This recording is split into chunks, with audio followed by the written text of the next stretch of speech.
Let's learn how to paint a watercolor tree like a professional.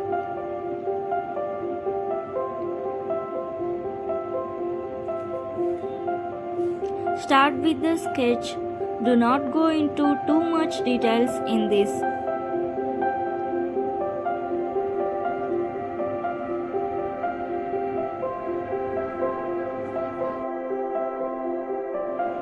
Let's mix our colors.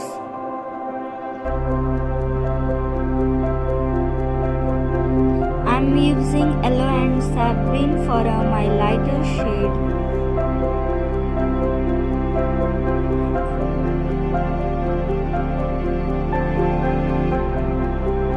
For the darker shade, I will use viridian hue and burnt sienna. Mark the direction of our light source.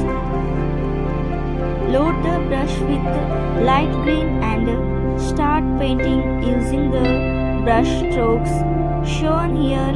This created more dynamic effect.